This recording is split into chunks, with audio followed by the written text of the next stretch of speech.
নমস্কার বন্ধুরা, কেমন আছো সকলে? এই সপ্তাহে আমি যে বইটা পড়লাম, শেষ করলাম, সে বইটা হলো সুচিত্রা ভট্টাচার্যের লেখা আমি রায়কিশোরী। সুচিত্রা ভট্টাচার্য লেখা কম বেশি হয়তো তোমরা সবাই পড়েছ। অসাধারণ লেখিকা, ঠিক যেন আমাদের মনের কথাটা ওনার, বিশেষত মেয়েদের মনের কথা যেন ওনার লেখায় উঠে আসে। সুচিত্রা ভট্টাচার্য অবশ্য মারা গেছেন, নেই। তো এই বইটা আমি বছর 4 আগে কিনেছিলাম, কিন্তু আমার পড়া হয়নি।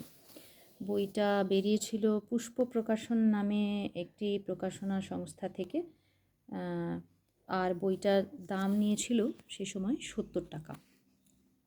প্রায় 4 বছর ধরে বইটা কিনে ফেলে রেখেছি, পড়া হয়নি নানা কারণে। এই সপ্তাহে পড়লাম। আমি রায়কিশোরী একটি মেয়ের গল্প।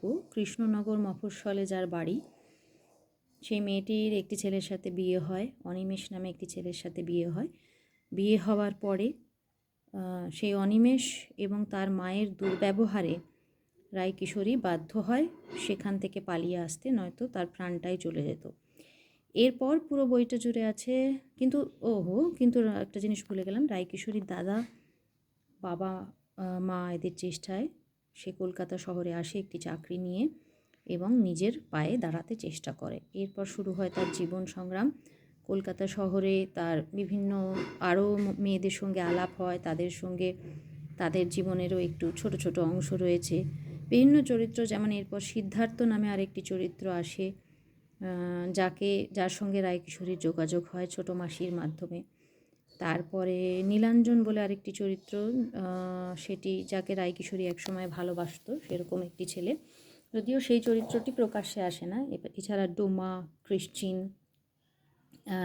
ক্রিস্টিন, তারপরে এই টাইপের অনেকগুলো চরিত্র আসে। রায়কিশোরীর অফিসের ঘটনা দেওয়া হয়। সব মিলিয়ে, সব জীবন সংগ্রামের মধ্যে দিয়ে মেয়েটি নিজেকে নতুন করে চিনতে শুরু করে। এবং রায়কিশোরী যে হোস্টেলে থাকে তার নাম শান্তিনীর, কলকাতায় যেখানে থাকে, সেই শান্তিনীরের বিভিন্ন মেয়েদের জীবন নিয়েও কিছু কিছু টুকরো টুকরো সংলাপ রয়েছে। সমস্ত ঘটনার মধ্যে দিয়ে রায়কিশোরী অবশেষে নিজেকে চিনতে পারে। মোটামুটি এই হলো বইটা। এইটুকু আমি তোমাদেরকে বিবরণ দিলাম।